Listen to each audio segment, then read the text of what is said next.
오늘 하나님께서 우리에게 주시는 말씀입니다. 누가복음 24장 13절부터 35절까지 말씀입니다.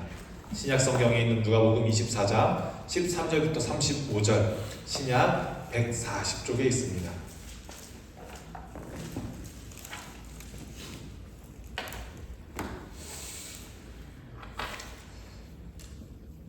오늘 성경에 있는 이 시간이 아마 지금과 같은 한 일요일 오후 시간대에 일어났던 일인데 시간을 생각하시면서 잘 읽어보시면 감사할 것 같습니다.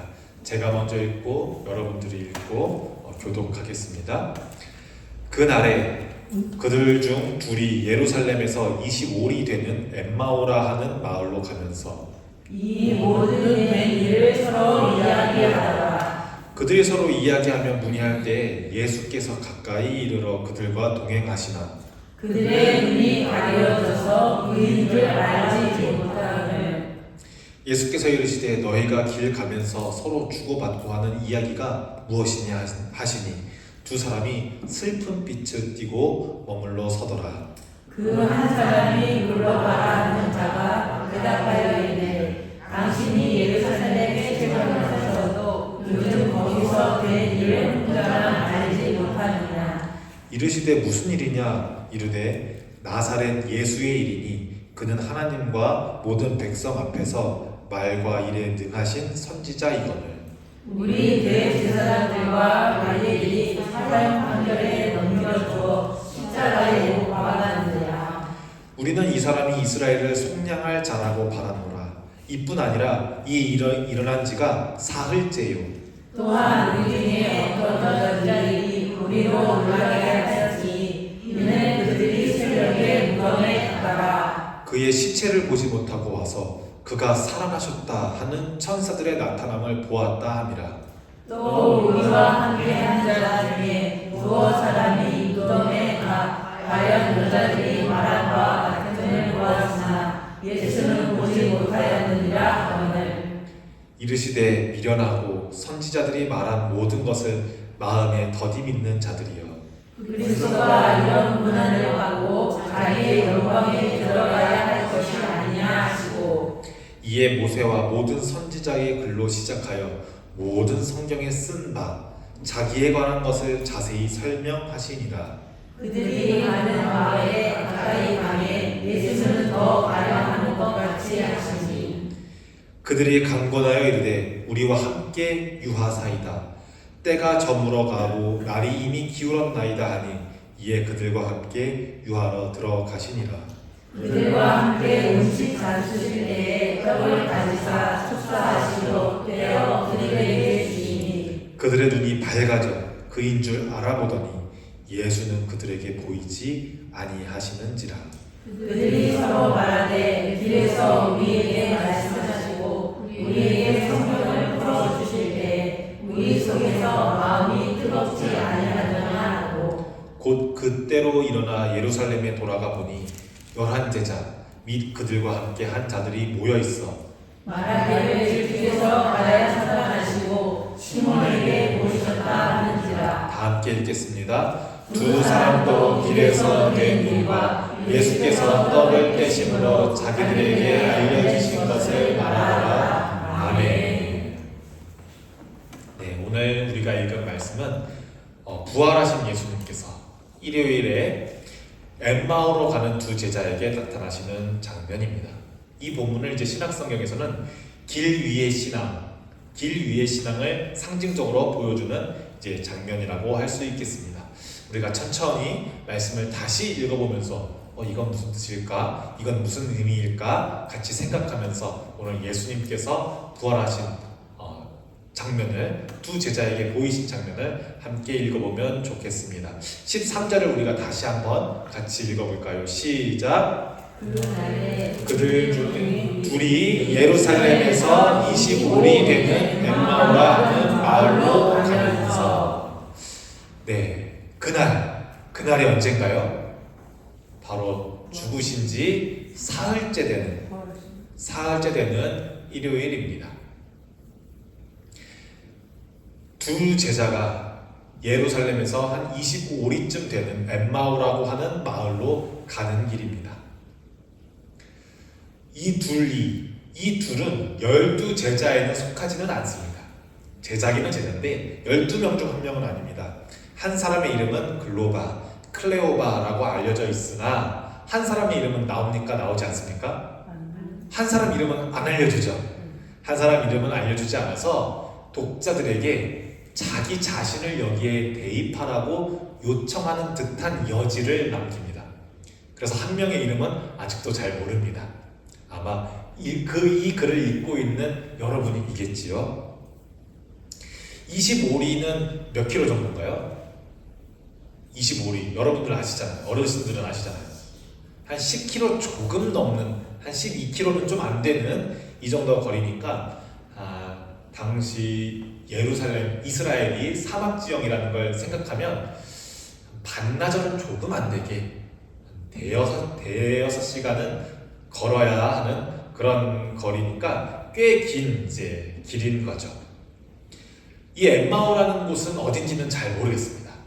엠마오의 위치는 확실하지가 않습니다. 그래서 이 누가복음 저자는 엠마오에 어떤 의미를 준다기보다는 길 위에서 있었던 일이라는 것을 강조해 줍니다. 엠마오로 추정하는 곳이 여러 군데 있는데 어디는 완전 북쪽에 있고 동쪽에 있고 이래서 엠마오라는 위치가 어딘지는 잘 모릅니다. 근데 중요한 건 이 일이 딱히 대단한 곳에서 일어난 일이 아니라 엄청난 성전에서 일어난 일이 아니라 이름 모를 어느 조그만 동네로 가는 길이었다는 겁니다. 14절에는 이제 이 모든 된 일을 이 엠마오로 가면서 두 사람이 서로 대화합니다. 긴 대화였겠죠. 긴 길이니까요. 이 모든 된 일은 예수님 얘기, 예수님이 잡힌 얘기, 그리고 예수님이 죽었다는 이야기, 그리고 몇몇 여자들이 예수님을 발견하지 못했다고, 무덤에 안 계신다고, 예수님이 다시 살아난 거 아니냐고 막 제자들에게 하는 그런 소문들까지 포함됩니다. 이 이야기를 호밀레인이라고 이제 헬라어로 적혀져 있는데, 이거는 밥 먹었어? 어디 가게? 이런 단순한 대화가 아니라 토론하거나 할 때 쓰이는 그런 말입니다. 그러니까 이 둘이 아주 깊게 이 이야기를 나누고 있었던 거죠. 우리도 만나면은 요즘 뉴스에 나오는 이야기를 두 명이서 막 진지하게 하잖아요. 사건 사고 이야기, 요즘 아주 핫한, 이제 우리 동네에서 핫한 이야기를 이제 나누는 것처럼 요즘 예루살렘에서 제일 핫한 얘기 뭐예요? 예수 남자가 죽었대. 잡혔나봐. 제자들도 다 도망갔나봐. 하는 게 요즘 이제 예루살렘 사람들이 만나면 이제 하는 이야기인 거죠. 그런데 제자들이니까 얼마나 더 그 이야기를 하겠습니까? 자, 그런데 그들이 서로 이야기하며 문의할 때에 예수께서 가까이 이르러 그들과 동행하십니다. 동행한다, 함께 걸은다는 말인데, 예수님께서 부활 이후에도 부활 이전에 그러셨던 것처럼 제자들과 일상적인 삶을 함께 하신다라는 말입니다. 그런데 이 시점에서 정상적인 사람이라면 예수님인 걸 모릅니다. 그렇죠. 예수님이 다시 부활하셔서 지금 우리랑 같이 가시게요? 이쪽 가세요? 저희도 가는데 이렇게 말할 거라고 예상하지 못하잖아요. 우리도 엄청난 위기 순간에 하나님께서 시온아 하실 걸 부르신다고 생각하지, 엄청난 위기 상황, 예배 시간에, 기도 시간에 하나님께서 날 찾아주신다고 생각하지, 내가 양치할 때, 맨날 하는 양치할 때, 씻을 때, 공부하려고 책 필 때, 밥 먹을 때, 지하철 카드 찍을 때, 이런 때 하나님이 우리와 함께 한다고 느끼지 못하잖아요. 그런 것처럼 너무 일상적인 엠마오로 가는 길에 예수님이 함께 하셔서 제자들은 이분이 예수님인 줄 모릅니다. 영적인 눈이 띄지 않아서가 아니라, 예수님을 생각하지 않아서가 아니라, 우리도 우리의 일상에서 하나님이 함께하는 것을 캐치하지 못하는 것처럼 이들도 모릅니다. 16절을 제가 읽습니다. 그들의 눈이 가려져서 그 그인 줄 알아보지 못하거늘. 예수께서 이르시되 너희가 길 가면서 서로 주고받고 하는 이 이야기가 무엇이냐 하시니 두 사람이 슬픈 빛을 띠고 머물러 서더라. 예수님이 묻습니다. 아까 대화 막 많이 하시던데 혹시 무슨 이야기 하고 계셨었어요? 하니까 이 제자들이 막 기쁨에 넘쳐서 무슨 얘기를 하고 있었냐면요, 이렇게 하고 있어요. 아니죠. 지금 아직 부활했다는 소문은 들었지만 어떤 여자들이 막 무덤에 없다던데 이런 소문까지는 들었지만 예수님께서 부활하셨다는 거는 보지도 못했고 아직 믿지도 못하고 있나 봐요. 당연히 못 믿죠. 옛날에 우리 그 나봇의 포도원 이야기할 때 두 남자 증인법 기억나시나요? 두 남성이 똑같은 진술을 하면 이제 그것이 법적으로 증언의 효과가 있잖아요. 여성들이 하는 말이기 때문에 딱히 그렇게 공신력이 있는 말이 아니었습니다. 그래서 몇몇 막달라 마리아인가 다른 마리아인가 몇몇 여성들 수산나인가 몇몇 여성들이 뭐랬다고 하던데 제자들한테도 그 말이 전해졌던 것 같기도 하고 이 정도 이제 이야기를 하고 있는 거죠. 그래서 이제 슬픈 빛을 하면서 결국 우리도 제자였는데 그분이 결국 죽으셨어 이렇게 슬픈 빛을 띠면서 이야기했습니다. 그런데 그중 한 사람인 클레오바라고 하는 자가 대답하여 이르되 당신 요즘 예루살렘 사람인지 지금 이 이야기도 몰라요? 이거 모르는 사람이 없는데 지금 예루살렘에 체류하면서도 요즘 거기서 된 일을 혼자만 알지 못하느냐 하니까 예수님께서 난 잘 모르겠으니까 한번 설명 좀 해달라고. 이제 19절에 무슨 일이냐 이르되 나사렛 예수이리니 그는 하나님과 모든 백성 앞에서 말과 일에 능하신 선지자이거늘 이라고 말합니다. 아직은 예수님을 선지자로 선생님으로 생각하는 우리 클로바와 다른 제자입니다. 우리 아직 부활하신 예수님을 만나지 못한 우리는 아직 예수님을 선지자로 말씀 전해주시는 사람으로 교훈해주는 사람으로 알고 있습니다. 그리고 이제 우리가 이제 예수님의 고난주간의 이야기를 잘 요약해서 이 클로바가 설명해 줍니다. 20절입니다. 선지자이신데 우리 대제사장들과 유대교 사람들과 관리들이 로마 사람들, 그러니까 유대교가 이미 친로마 종교라는 거죠. 대제사장들과 관리들이 사형 판결에 넘겨주어 십자가에 못 박았느니라. 우리는 이 사람이 이스라엘을 속량할 자라고 바라노라. 우리는 이분이 이스라엘을 구원해 줄 줄 알았어. 우리는 이분이 이스라엘의 새로운 날을 선사하실 줄 알았어. 진짜 이날 예루살렘에 사람들 많이 모이잖아요. 6월절이라서 이때 진짜 나는 독립되는 줄 알았어. 이렇게 말합니다. 이뿐 아니라 이 일이 일어난 지가 벌써 3일이나 지났습니다. 근데 아직도 모르십니까? 이제 이 글로바와 우리가 예수님에게 말하고 있습니다. 또한 우리 중에 어떤 여자들이 우리로 놀라게 하였으니 이는 그들이 새벽에 무덤에 갔다가 그의 시체를 보지 못하고 와서 그가 살아나셨다 하는 천사들의 나타남을 보았다 함이라. 몇몇 여성들이 한 2명, 3명 되는 여성들이 예수님을 좋아하던 사람들이었나 봐. 우리 선생님의 시체에 유향 발라드리고 싶다고 해서 무덤에 갔는데 아니 글쎄 돌무덤이 열려있고 그리고 천사가 나타나서 예수님은 여기 계시지 않다 이런 말을 들었다지 뭐야.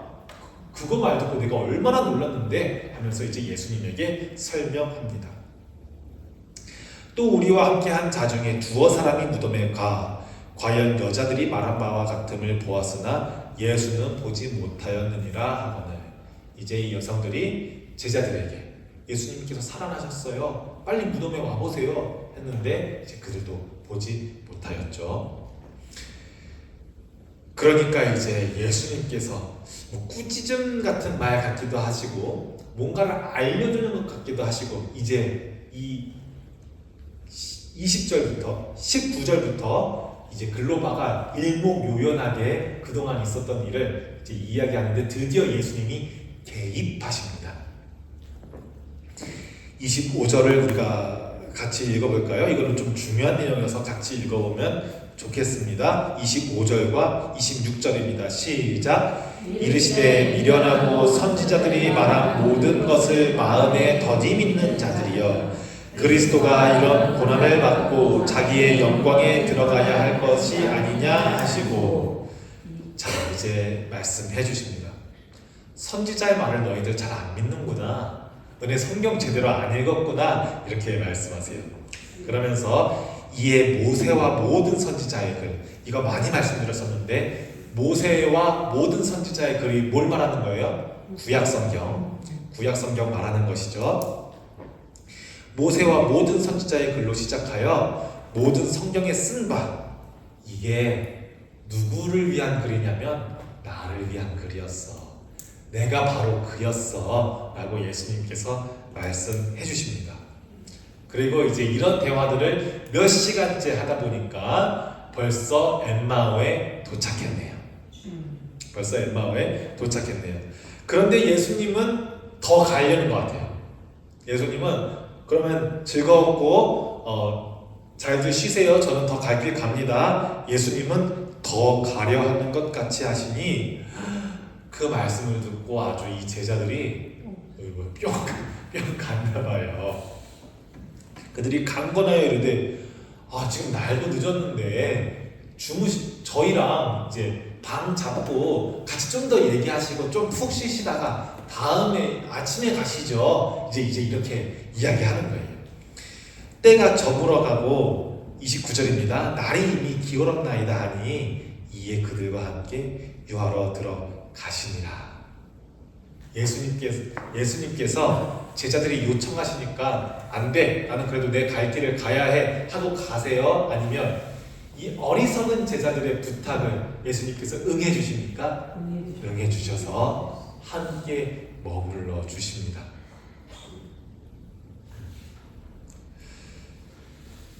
그리고 이제 성찬이 연상되는 일을 함께 하십니다. 30절을 제가 읽습니다. 그들과 함께 음식 잡수실 때에 떡을 가지사 축사하시고 떼어 그들에게 주시니 그들이 눈이 밝아져 그인 줄 알아보더니 예수는 그들에게 보이지 아니하시는지라. 자, 눈이 밝아졌다. 우리 이거 어디서 많이 봤던 거죠? 창세기 3장에서 보던 그 이야기죠. 창세기 3장에서 눈이 밝아졌던 것은 하나님과 가까웠던 사이에서 타락되어버리는 현상이었어요. 그런데 여기서 눈이 밝아진 것은 바로 예수님께서 우리를 구원해 주려고 죽으신 거구나 라는 걸 드디어 알게 된 거예요. 이게 눈이 밝아진 거였어요. 아담과 하와가 원하던 그것이 눈이 밝아진 것이 아니라 그것은 타락이었고, 이것을 통해서 이 떡을 마심으로, 이 떡을 먹음으로, 이 잔을 마심으로 눈이 밝아진 것입니다. 그래서 근데 이제 눈이 밝아지고 보니까 더 이상 우리와 함께 걸어왔던 그 선생님이 안 보이는 거예요. 예수님의 사라지심은 이제 부활의 신비를 보여주는데, 나중에 이제 부활하신 예수님 이야기를 보면은 밀폐되어 있는 공간에 제자들이 이제 숨어야 되니까, 군인들을 숨어야 되니까 그런 공간에 갑자기 예수님이 뿅 하고 나타나시고 뿅 하고 사라지시고, 이런 장면들이 여러 군데 나오거든요, 복음서에. 이제 그런 장면입니다. 부활하신 예수님의 몸이 더 이상 시공간에 묶여있지 않는 것들을 많이 보여줘요. 자, 그래서 이제 이들이 눈이 밝아져서, 와, 이거 지금 무슨 일이냐, 우리 무슨 일을 겪은 거야? 글로바하고 저희가 막 대화합니다. 그런데 이제 이렇게 고백합니다. 오늘 오전에도 이야기했는데 예수님을 알게 되었다고. 예수님을 알게 되었다고 이야기하잖아요. 32절을 읽습니다. 시작. 그들이 서로 말하되 길에서 우리에게 말씀하시고 우리에게 성경을 풀어주실 때에 우리 속에서 마음이 뜨겁지 아니하더냐 하고. 마음이 뜨거워지지 않았었어? 난 마음이 뜨거워졌는데 너 마음이 뜨거워지지 않았었어? 대박입니다. 부활의 신앙은 눈으로 하는 것이 아니라 지성으로 하는 것이 아니라 깨달음과 가슴의 변화로 된다는 것을 우리에게 잘 보여줍니다. 그리고 이제 뜨겁지 아니하냐 말하는 것은 예수님께서 하늘로 올라가시기 전에 성령을 주시겠다고 약속하신, 마치 그것을 연상하는 듯한, 연상되게 하는 듯한 이제 그런 것을 보여줍니다. 미리 힌트로 보여줍니다. 그래서 이제 이들은 엠마오에서 일을 다 마치고 이제 예루살렘으로 돌아가 봅니다. 여기저기 흩어져 있던 제자들이 다 모여 있습니다. 곧 그때로 일어나 예루살렘에 돌아가 보니 11 제자 및 그들과 함께한 자들이 모여 있어 말하기를 주께서 과연 살아나시고 시몬에게 보이셨다는지라. 베드로가 예수님을 만났습니다. 베드로가 수제자가 예수님을 만났대요. 그러니까 글로바와 저희도 이 얘기를 안 할 수가 없죠. 헐, 저희도 만났어요. 우리도 만났는데, 근데 우리 엠마오로 가는 길이었는데 예수님이 여기 있었다고요? 이렇게 되는 거죠. 그렇죠? 두 사람도 길에서 된 일과 예수님이 떡을 떼주시고 잔을 주셨던 이 일을 말하면서 이제 이 성경에서 등장하는 글로바와 이름 모를 제자는 여기서 나와서 이제 다시는 나오지는 않습니다. 한순간에 이제 에피소드로 맞춰지게 됩니다.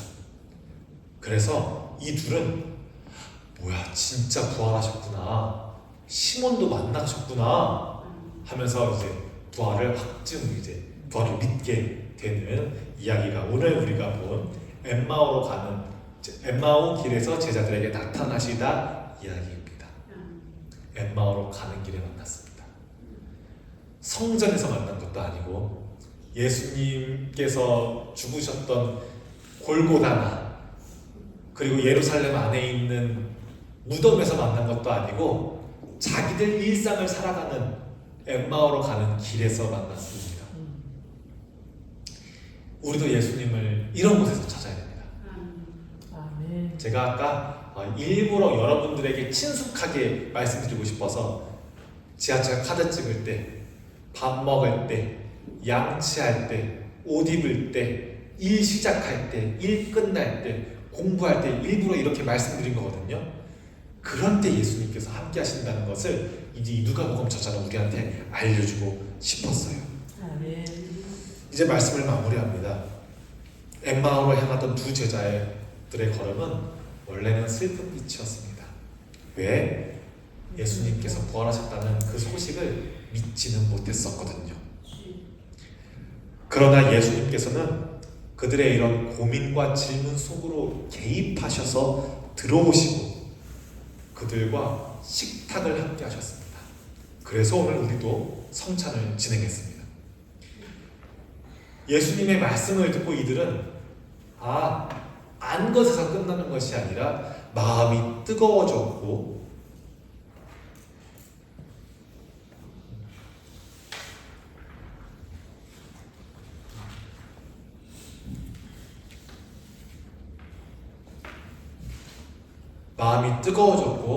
떡을 떼는 자리에서 드디어 주님을 보는 눈이 뜨여졌습니다.